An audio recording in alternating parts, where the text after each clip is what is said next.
All right, you two, we back with another one, man. Today, if you're already reading the title to the video, then you already know I ain't really got to say what this video gonna be about, man. 357 Sig, YouTube, you see it, man. We are empty. There's no magazine in the gun, as you see. The Glock trigger is depressed. I cannot do anything. And just for clarity, if that doesn't do enough, then this will do it right here. We are empty. Safe direction. Yeah, man, we're gonna be talking about the 357 Sig and why I'm gonna tell you 357 Sig is not dead. And also, this has been my EDC for the last couple of months, on and off, but I have been carrying this more so. I would say probably for like the last 2 months, I've definitely pretty much been carrying it every day. Um, I like it. I don't shoot it as much as I would like to, and I'm gonna fix that problem because I want to put um, more effort into shooting this thing, man. Um, it's a baby still. I think I only maybe got about 400 rounds, maybe four-ish, four. I would say a little bit more, maybe closer to 500 rounds through this now. Hasn't failed me, obviously. This is a Gen 4, as y'all can see. This doesn't have the front serrations. They did not make this in Gen 5, and I'm kind of pissed about that because I would have liked to see this in Gen 5, just because I like the rounded edges for the Gen 5, the slick finish, like the black finish. I think the coating on it is different for the Gen 5s. I mean, you can clearly see that the Gen 4s is more like a grayish. What's going on with me? Grayish finish, and the Gen 5s have more like a black finish to it. I don't have any Gen 5s right now at the moment. I got rid of all my Gen 5s, which I kind of almost regret doing, but it is what it is. I am happy that I held on to this, and I literally got this last year. So I had this for a little over a year now, and I'm happy that I got it because, as y'all know, they discontinued most of the Glock models for Gen 4 and Gen 5, and this was one of them. So get it while it's hot because once this thing is gone, it's gone. You probably only going to be able to find them used, and you might be able to find some old stock just because a lot of people don't shoot this anymore. But I feel like, there's a little bit of a false in that because I feel like I've been looking up threads and stuff like that and different videos, and believe it or not, there's a fair amount of people that still shoot 357 Sig. Um, I've been doing some research on it just to see, like, is 357 Sig really like not used by anyone anymore? And even some law enforcement agencies to this day, according to the research that I've done, actually still use 357 Sig. And whether they do or don't doesn't matter to me, but it just goes to show you that you can't believe everything you hear because a lot of people actually still shoot this. I think it's more so just the whole thing of trying to allocate ammo for it, trying to find ammo and the price to ammo when you find it. But believe it or not, on this channel I try not to get on what the price is and get specifics because YouTube be tripping. So YouTube, we're not discussing no prices, and I'm not promoting the sales of anything on my channel. You already know I don't have anything for sale. I don't sell anything. I just make videos for my viewers and just give out information based on my own experiences with my own firearms and things in that nature. So just letting y'all know that real quick, man. Gotta put the disclaimer out there. But yeah, like I said, um 357 Sig, yes, I will admit that the ammo can be expensive based on which brand you're looking for.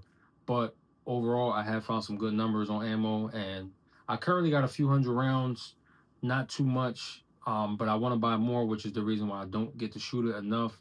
When I go to the range, I might be lucky if I can get at least 4 or 5 mags through it per range session, because most of the time when I go to shoot, I'm probably shooting something else, and I'll end up just letting off a few rounds with this just because. But the reason why I feel like 357 Sig is not dead is like I told you, it's still out there. Don't believe the hype. Don't believe everything that people say. Oh, you're never gonna find ammo for it. You can, especially if you go to shows and stuff like that. You also will be able to find ammo there. I have bought ammo at the shows, at the gun shows for this. So occasionally you will find good numbers on ammunition at shows, as long as the people are not thinking that they sitting on a gold mine, because some people do be tripping, some of the vendors and stuff like that. But overall, between shows and online, you can definitely find ammo for this. It just takes time, you know what I mean? And you build the ammo up, gradually, or if you want to buy in bulk, But that's kind of what I've been doing because I do want to shoot this a little bit more often. Try to get at least 200 rounds per range session instead of more like 60 to 100 rounds because it sucks, to be honest. I feel like this thing is a blast to shoot. The muzzle flash that you get out of this is similar to somewhat of like an AK or AR pistol. Like the muzzle flash out of this is hyper than my 10 millimeter was, and honestly, that's a lot to be said because this is pretty much shares the 10 millimeter casing. It's just shorter and it has the 9 millimeter projectile. So in a sense, it's like a 40 and a 9 mixed in one if you haven't known that, because the 40 is just a short 10 millimeter, but this has the 40 casing and it's a bottleneck cartridge, and I didn't never know what that meant, but if you literally look at the round, you can see um that is a bottleneck. It's a neck down cartridge, and then the projectile is a 9 millimeter. So this is basically a 40 and a 9. And whoever thought of that is a genius because the ballistics testings on these, which I don't really get into that because I don't shoot gel, I don't really have access to any of that, but it is impressive just to see what this thing could do in a real life situation. God forbid you have to defend yourself. This is not going to let you down. This is not a 9 millimeter. This thing blows 9 millimeter out the water. And I'm not knocking 9 millimeter. Y'all know that my 19 Nex is my favorite gun, but I do have to say that the 32 gives it a run for the money. The Glock 32 gives it a run for the money just because of the 357. You know what I mean? And I believe the 357 SIG was created to have 357 Magnum stopping power, but in a semi-automatic package. So basically, not as heavy, not as big as most revolvers are. You know what I mean? Something that's kind of more like a compact size, but still producing that power as a 357, as 357 Magnum would. Now I love 357 Magnum. I know that's not what this video is about, but I do know the 357 SIG has a lot to do with 357 Magnum, and I do believe that the power you get out of this, you can just feel it when you shoot it. Like, it doesn't really have a whole lot of it doesn't have a whole lot of muzzle rise as 40 would. Like, in my opinion, 40 Smith and Wesson, it used to be snappy, but I can't really say that anymore because my first gun was chambered in 40, and I had like close to zero experience. At that point I only had shot in guns a handful of times, and that was actually my first time shooting the 40 is when I bought it. I went to the store, had no type of knowledge on guns whatsoever. I just bought something because I wanted a 40. I thought that 40 was cool because all the rappers talk about it in their songs, and I just wanted something that just goes boom. So I got me a 40, and it was just too snappy for me, so I got rid of it. But I don't feel like now I would, because even after having 10 millimeter, which packs a way bigger punch, I think 40 will be nothing for me to shoot now. But I do feel like if I can compare it to when I had my 40, um, it was snappier for me in a sense of more muzzle rise, if that makes sense. But with this, I feel like you don't get as much muzzle rise, but you do feel it more in the wrist when you shoot this. Like it has a stout recoil when you shoot it. So you won't get as much muzzle rise as 40, which will allow you to get on target faster, similar to a 9 millimeter, but you will feel the recoil more in your wrist, the shock. You know what I mean? Like, just absorbing the recoil, you're gonna feel it more than you actually could see the muzzle rise, and that's not a bad thing because you could shoot this really fast and you can get some accurate shots with this, as you could with 40 and even 10 millimeter, because I've had a 10 millimeter, and you know what I mean. You train enough, you'll get good with anything, right? But I feel like this is more practical, just because it doesn't have nearly as much recoil as a 10 millimeter does, and muzzle rise. So I feel like, yes, the muzzle rise on this is almost, I would say, similar to a 9 millimeter, but the recoil that you feel in your wrist is much greater than a 9 millimeter. Now, that's not to say that it's gonna be uncomfortable to shoot. If you're used to recoil, then it's not really gonna be a problem for you. I've had 45 long cold 10 millimeter. Like, I've shot in a lot. I've owned and shot a lot of bigger caliber guns than this. So for me, 357 is, I consider it more like a souped up 9, but it's a great cartridge to shoot overall. Like I said, if you can find the ammo, you can build the ammo collection up little by little. You know what I mean? Your ammo stockpile, for better words. And you could just, over time, you take it to the range and you shoot this more and more, you're gonna start to like it the more you shoot it, because, like I said, if you want something with a little more stopping power than, well, with a lot more stopping power than 9 millimeter, that will even almost below 40 out the range in some cases, then this is the one to go for. Now, we'll say the 40 is more practical because you can find the ammo a lot faster, cheaper, and it's definitely more readily available than 357 SIG is going to be. So I'm just letting y'all know that now, because like I said, 357 SIG ain't cheap, man, and you're not going to find it everywhere, but you can find it. So I'm not trying to shy y'all away from the cartridge. I really have grown to like the 357 cartridge. Like, I really do like the 357 SIG, and I know I probably said that more than I should have already in this video, but just because it's an accurate cartridge as well. Like, even if you're not the best shooter, when you play shots on target with this, even from 10-15 yard range, this gun's pretty accurate, very accurate. And I do feel like it has a lot to do with the 357 cartridge, man. It's amazing when you shoot it. And like I said, once again, the muzzle flash, you're gonna enjoy it every time you pull that trigger and you see that big fireball just come out of this small little barrel. 4-inch barrel. And no, I haven't really done anything to this, and I don't plan to. This is like a real EDC gun.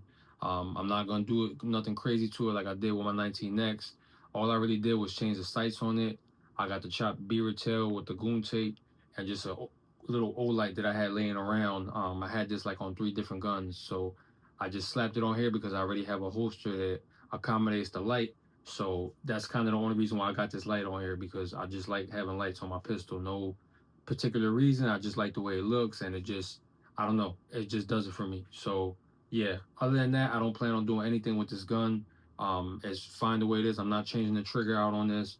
For this type of heavy caliber handgun, I don't think that it will even be smart to have a light trigger on a gun that packs a punch like this. So for me, stock Glock trigger is fine. Gen 4 is a little bit more, I feel like, opposed to the Gen 5, I feel like it has a shorter take up, if that makes sense. So I'm going to show you. That's the take up right there. So it has a short take up, but it does have a rolling break. Kind of like the Gen 5, but I feel like it's more pronounced. But as you can see one more time, a real short take up, but the break is pretty long. It's more like a rolling break, if that makes sense. And then I'll do it one more time, wall, break, and then I'll do the reset. I love that on the Glock triggers, you can hear that reset loud and clear. Even if you're at the range and someone's shooting, you'll still be able to hear that click. And I do like that, because when you practicing on learning where your reset is with the pistol, it just helps. You know what I mean? Because you can kind of just break, and then you can feel, you can not only can you hear it, but you can feel the reset. So I feel like that's necessary for a self-defense trigger. And a stock Glock trigger works best, in my opinion. It's not gonna give you any light primer strikes. It's gonna pop whatever primers you put in this gun, whether it be mil-spec type ammunition, cheap ammunition, remanufactured. It's gonna go pop every time. And I know, because I've shot remanufactured with this, a few boxes of remanufactured and regular jacketed, hollow point jacketed tips, and even FMJs, your typical. It fired off every round. Never had any light primer strikes, and that's the one thing I will say about the stock Glock trigger.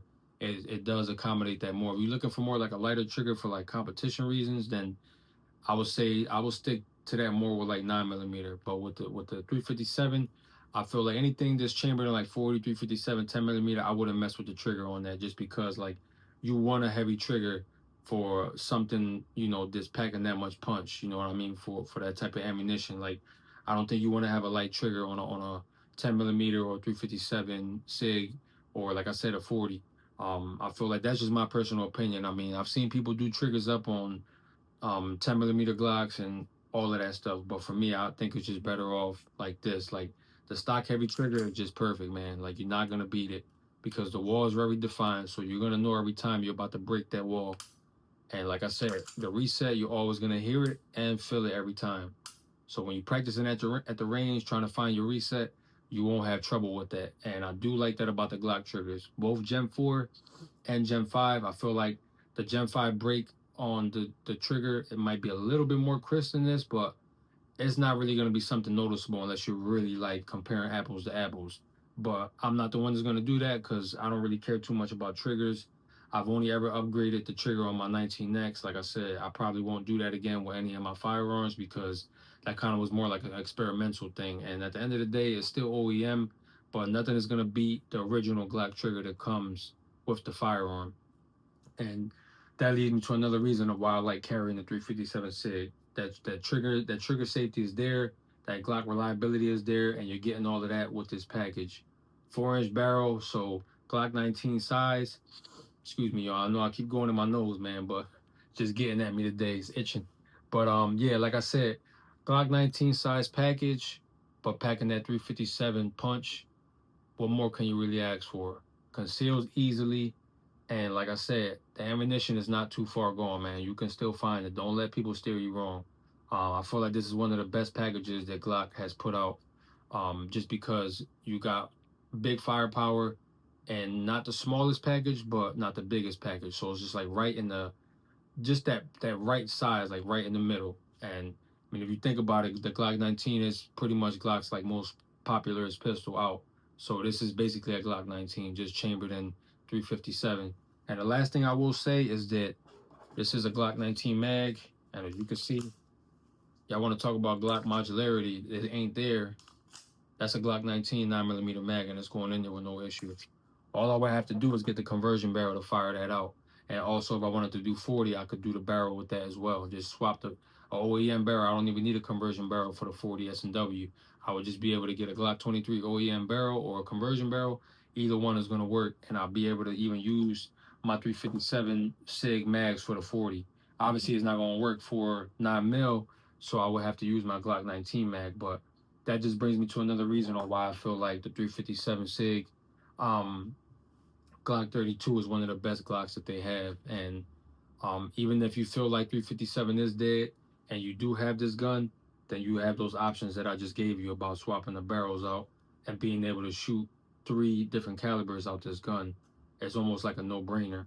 But yeah, man, like I said, those are my reasons on why I'm still carrying the 357 and why I'm going to continue to revive this cartridge from the dead. Like I said a long time ago when I first bought this gun, I was going to bring this 357 back to life. So that's what we're gonna be focusing on next, man. I'm gonna be looking for some ammo. I'm gonna try to buy some bulk ammo and 357, and I will be hitting the range with this thing a little harder.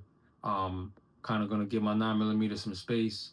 It's still gonna be popping out, but I'm gonna be trying to pay more attention to this because I want to kind of really master the 357 cartridge, man. It's definitely a force to be reckoned with, and if you're on the market for something that's a little bit different, out of the ordinary, I would say definitely go for something like this. Now, I'm not telling you to go out and buy this. You buy whatever you want with your money, but that's just my opinion, and that's what drew me to the Glock 32 at the end of the day. I feel like overall, once again, it's the perfect package from Glock, and that's all I got for y'all today, man. If y'all want to know anything else, you already know. Hit me up in the comments, man. Be sure to like the video, subscribe to the channel, share the video. I do appreciate each and every one of y'all for tuning in. And that's pretty much it, man. Otherwise, I'm going to catch you on the next video. Y'all be safe out there, man. Stay strapped.